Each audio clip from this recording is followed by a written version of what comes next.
Yes, habari za wakati huu mtazamaji wa ZTV. Karibu tuzungumze yale yote ya kimichezo, na kama tunavyojua jana tumeshuhudia mchezo wa Young Africans dhidi ya Mashujaa, na mchezo huo kuibuka na mabao 6 kwa upande wa klabu Young Africans na Mashujaa 0, yaani 6-0. Yanga magoli hayo yamefungwa na Damaro dakika ya 8, lakini pia Duke Abuya dakika ya 28, Pacome dakika ya 33, Prince Dube dakika ya 79, Mudathir Yahya dakika ya 81, pamoja na Laurindo Depo dakika ya 89.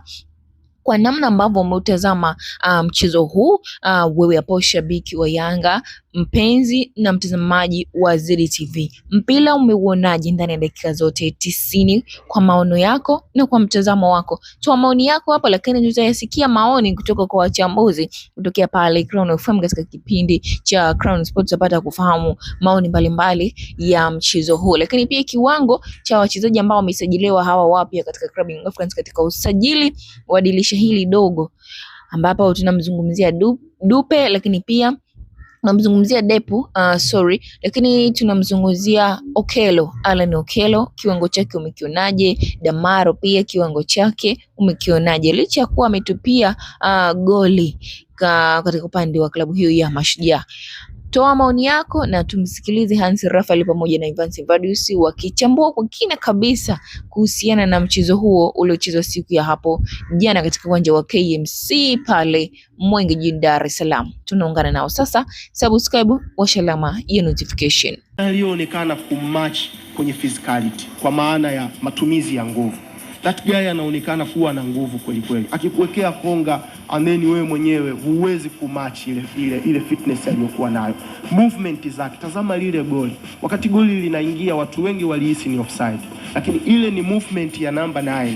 Baada ya kugundua kwamba Okello anapiga free kick, alisense kwamba goalkeeper anaweza akapunch. Akipunch mpira ukarudi, mimi natakiwa kuwa wa kwanza kuweza kushinda ule mpira. Ndio kitu ambacho alikifanya. Na wakati kabla kufanya movement yuko onside, kwa sababu kulikuwa kuna fullback mmoja, nadhani alikuwa Gamal, ndio alikuwa amemfanya kuwa onside. So Depo alisha sense kwamba kuna mtu ambaye hayuko kwenye line moja na walinzi wengine wa Mashujaa. So huyu nitakuwa sawa na yeye. Kwa keeper kipunch, mimi nimefika, then pale cool as you like, naweka kamba ni goli. Okay. Jinsi ambavyo yuko aggressive. Unajua Okello nilimwona first half alikuwa kama ana aibu. First half. Second half ndo akaonekana kuchangamka. Lakini Depo alivyoingia uwanjani alionekana kuwa aggressive kweli kweli, anataka magoli, anataka kuassist, technically ni mzuri. So kama ataendelea kufanya kama alichofanya Yanga, I think baada ya Mayele Yanga wamepata namba 9. Unashanga nini Sara? No, sijashangaa. Okay, kama una swali lingine maybe before sijamuuliza Evans kuhusiana na Depo, au nimuulize kwanza? Kuhusiana na Depo muulize. Okay. Nani ambaye anaenda kuathirika zaidi na uwepo wa Depo? Mwalimu anaweza akawa na machaguo mengi kulingana na mechi husika, lakini yupi ambaye anaweza akawa ni mshambuliaji wa Yanga tuseme kwa 90% ya michezo ambayo imebakia msimu huu, na mwalimu akavutiwa na kile ambacho anakipata kutoka kwake? Naamini bado ataendelea kuanza na Prince Dube. Pamoja na kile ambacho amefanya Depo mechi ya jana. Why? Boyeli ilianza hivi. Lakini mwalimu Gonsalves ndio alimtaka Depo, unajua. Yes, yani unajua mwalimu anaweza kumtaka mchezaji kwa sababu anajua namna ambavyo anaweza kumtumia. Lakini tayari kuna mtu ana pattern ya timu. Amekaa na wewe muda mrefu. Umeenda naye Mapinduzi. Unajua ni nini ambacho kikihitaji utakipata.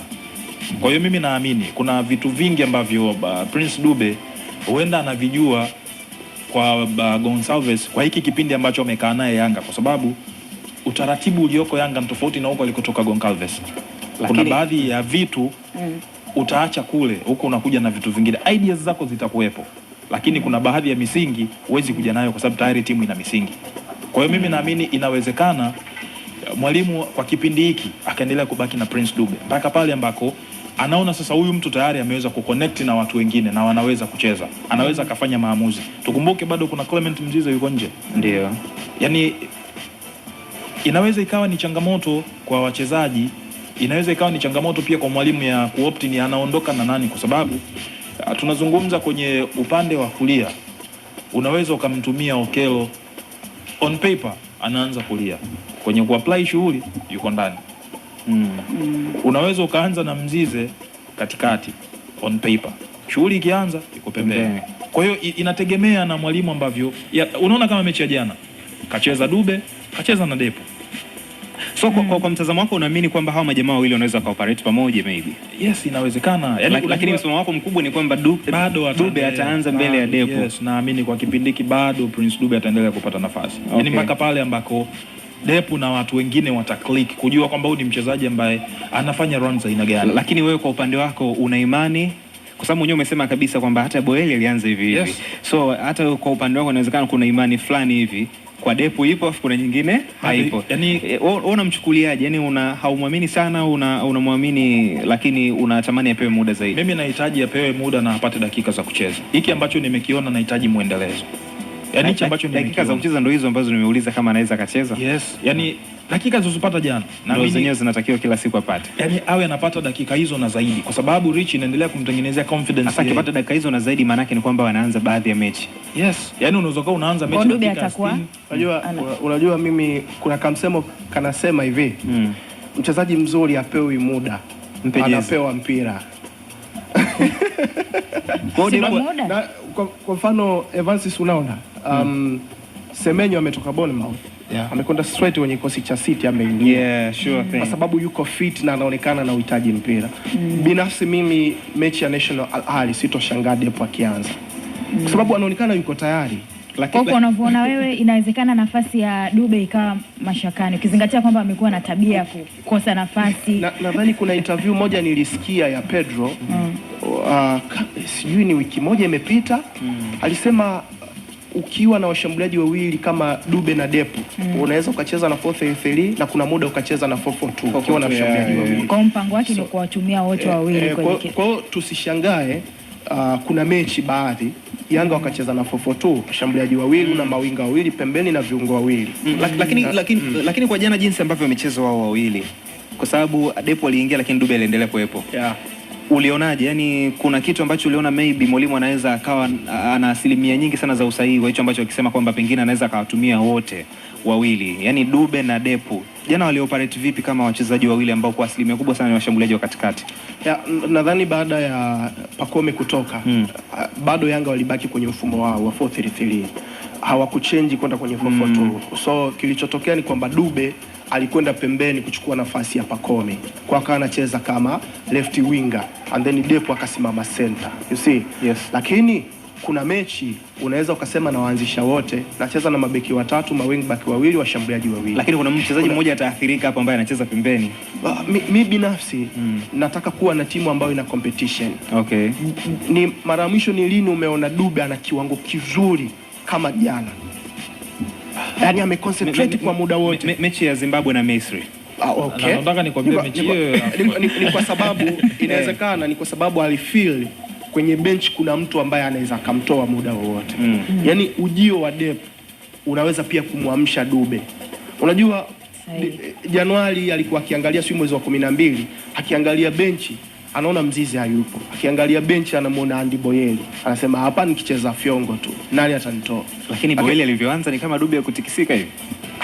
Hajatikisika kwa sababu Boyeli ndio hivyo hajai kuamka. Lakini mechi ya kwanza unajua Boyeli ameingia ametia gamba na ameassist kwa Pacome, unakumbuka? Ile mechi Dube alikuwepo? No, yani Kigali. Ya Rwanda. Dube alikuwepo. Sidhani kama alikuwepo lakini yani performance aliona. Mimi ninachokitaka nani Rich. Timu kubwa always inakuwa na wachezaji wawili mpaka watatu kwenye position moja. Hakuna mchezaji ambaye anatakiwa kuwa comfortable, kurelax kwamba hii nafasi ya kwangu hata nikicheza vibaya. Mimi Sara nikiwa najua na competition kwenye nafasi yangu, nitatoa 100% ili niendelee kucheza. Kitu ambacho hakimpi kazi ngumu mwalimu ya kutafuta nani yaanze. So uwepo wa competition, Pedro ana luxury ya kuchagua ni nani aanze. Mimi sitaki kujua ni nani ataanza. Lakini nataka kujua kwamba tayari Yanga wana competition eneo la mbele. Na inawezekana kuna addition nyingine ya mchezaji Januari hii kwa eneo la mbele. Mshambuliaji wa kati au ni winger? Half winger, half midfielder. Celestine kwa unalipi la kumshauri? Akaze buti.